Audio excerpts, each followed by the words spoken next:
Hello বন্ধুরা, আজকে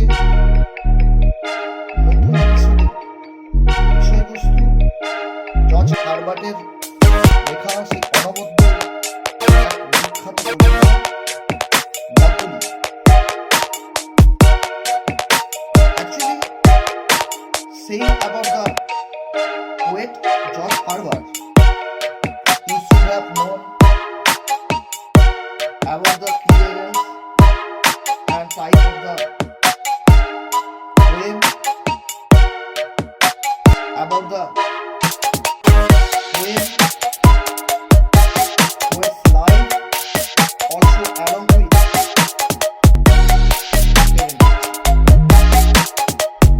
George Herbert was an English poet, origin out of the priest of the Church of England. His poetry is associated with the writings of the metaphysical poets, and he is recognized as one of the foremost British devotional lyricists. Then about the poet, Herbert poem The Pulley, one of the best known of his lyrics. He uses a concept, a type of figurative language that is most commonly associated with Jordan poetry. In this poem, the concept revolves around the truth. He uses it humanity and their restlessness in nature, and the reason why human beings are incapable of being satisfied, and God gave grace to himself in order to always be able to fool mankind back. But this choice means humankind is continually running from place to place seeking out satisfaction. এই কবিতায় the পুলি কবিতায় পুলি শব্দটার অর্থটা হলো টান। Coffee cold, তোমরা দেখেছো কেমন করে কফি কলের সাহায্যে কুয়ো থেকে আগেকার দিনে জল তোলা হতো, টানে রশ্মির সাহায্যে, দড়ির সাহায্যে। তেমন করে দ্য পুলি কবিতায় জর্জ হারবার্ট ভগবানের এক কৃতিত্বকে, অনবদ্য কৃতিত্বকে তিনি উপস্থাপনা করছেন, যেখানে দেখানো হচ্ছে ভগবান সব কিছু কোয়ালিটি মানুষকে প্রদান করেছেন, জ্ঞান, ধৈর্য, তার শৌর্য, তার মহানুভবতা সব কিছুই দিয়েছেন, কিন্তু এক জিনিস যেটা বিশ্রাম, রেস্ট দেননি, তিনার কাছেই রেখেছেন। কারণ এই একমাত্র রেস্টের জন্য মানুষ ছুটে চলে তার পানে, মানুষ ছুটে চলে তিনাকে স্মরণ করার জন্যে। তার অনুগামী, অনুসরণ করার পথ মানুষ বেছে নেয়। তো দেরি না করে যিনারা এখনো পর্যন্ত আমার এই চ্যানেলটিকে সাবস্ক্রাইব করেননি, তারা অবশ্যই চ্যানেলটিকে সাবস্ক্রাইব করুন, শেয়ার, কমেন্ট করতে কিন্তু ভুলবেন না। তো আসুন দেরি না করে শুরু করা যাক the pulley, the poem the pulley by George Herbert. When God at first made man, ভগবান যখন প্রথম মানুষ তৈরি করেছিলেন।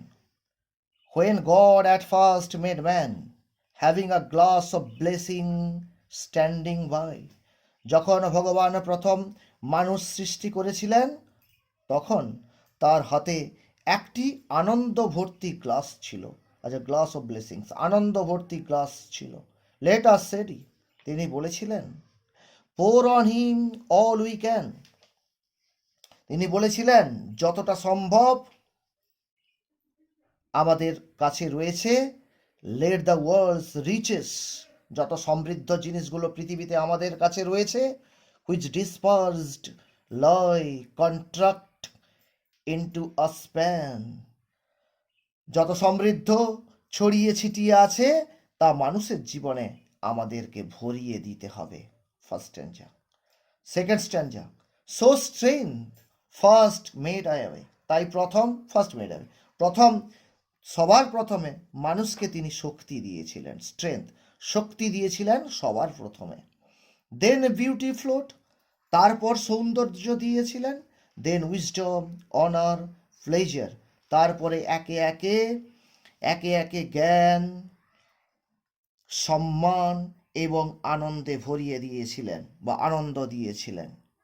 When almost all watch out, যখন সব কিছু প্রায় শেষ ঢেলে দেওয়ার মতো ছিল, গড মেড আস স্টিল, ভগবান তখন হঠাৎই থেমে গেলেন, হঠাৎ করে থামলেন, তিষ্ঠ হলেন। পারসিভিং দ্যাট, এইটা লক্ষ্য করে যে, এই জিনিসটা, এই বিষয়বস্তুটি লক্ষ্য করে যে, alone of all his treasure rest in the bottom lay, দানের এই সমস্ত দানের মধ্যে একমাত্র রেস্ট অর্থাৎ বিশ্রাম তলানিতে রয়ে গেছে। তিনি লক্ষ্য করলেন, তিনি বললেন, সমস্ত আমার দেওয়া ট্রেজারের মধ্যে, সম্পদের মধ্যে সেই দান, একমাত্র রেস্ট যে দান, তার তলানিতেই রয়ে গেছে। Number 3, for if I should said he, তিনি বললেন, যদি আমি এই bestowed this jewel also on my creature, for if I should, said he, এই জন্য আমার উচিত, তিনি বললেন, bestowed this jewel also on my creature, যদি আমি এই অলংকারটি ও মানুষকে দিয়ে দিই বা প্রদান করি, সমৃদ্ধশালী করে দিই মানুষের জীবনে, he would adore my gift, সে তখন আমার এই উপহারগুলোকে পুজো করবে, ইনস্টিড অফ মি, আমাকে বাদ দিয়ে। অর্থাৎ এই উপহারগুলো যদি আমি তাকে দিয়ে দিই শুধুমাত্র রেস্ট ছাড়া, তাহলে উপহারগুলো সে পুজো করবে, আমাকে নয়। And rest in nature, not the god of nature, so both should losers be, তাহলে প্রকৃতির মধ্যে থাকা, এই দুটো লাইনের কি, and rest in nature, riddle টার্মে আছে, not the god of nature, প্রকৃতির মধ্যে থাকা এই বিষয়বস্তুগুলোকে পুরস্কারে বিশ্রাম যদি খুঁজে পায়, তাহলে সে আমাকে ভুলে যাবে, তখন আর এসবের ফলে আমরা দুজনই, so both should losers be, এসবের ফলে আমরা দুজনই হেরে যাব। 4th স্ট্যান্জা, yet let him keep the rest, তবুও আমার দেওয়া বাকিটুকু রাখা যাক। রেস্ট মানে এখানে বিশ্রাম নয়, যেগুলো দেওয়া হয়েছে, ভগবান আমাদের প্রদান করেছেন, সেইগুলো তিনি রাখবেন বললেন, বাদ বাকিগুলো, রেস্ট ছাড়া, বিশ্রাম ছাড়া বাদ বাকি অংশগুলো, এই রেস্টের অর্থ হচ্ছে বাদ বাকিগুলো। But keep them with repining restlessness, কিন্তু তাদের সাথে সমস্ত বিশ্রামহীনতা বেঁধে দেওয়া হোক। এই যে রিফেনিং, সমস্ত বিশ্রামহীনতাকে বেঁধে দেওয়া হোক। Let him be rich and weary, সে ধনী হোক, ক্লান্তি থাকুক, অ্যান্ড দ্যাট অ্যাট লিস্ট, অন্তত পক্ষে, if goodness lead him not, yet weariness may toss him to my breast, অন্তত পক্ষে তার সদ্গুণ না আসুক, তার উদাসীনতা, চাহিদা, ক্লান্তি আমার বুকে নিয়ে আসুক তাকে।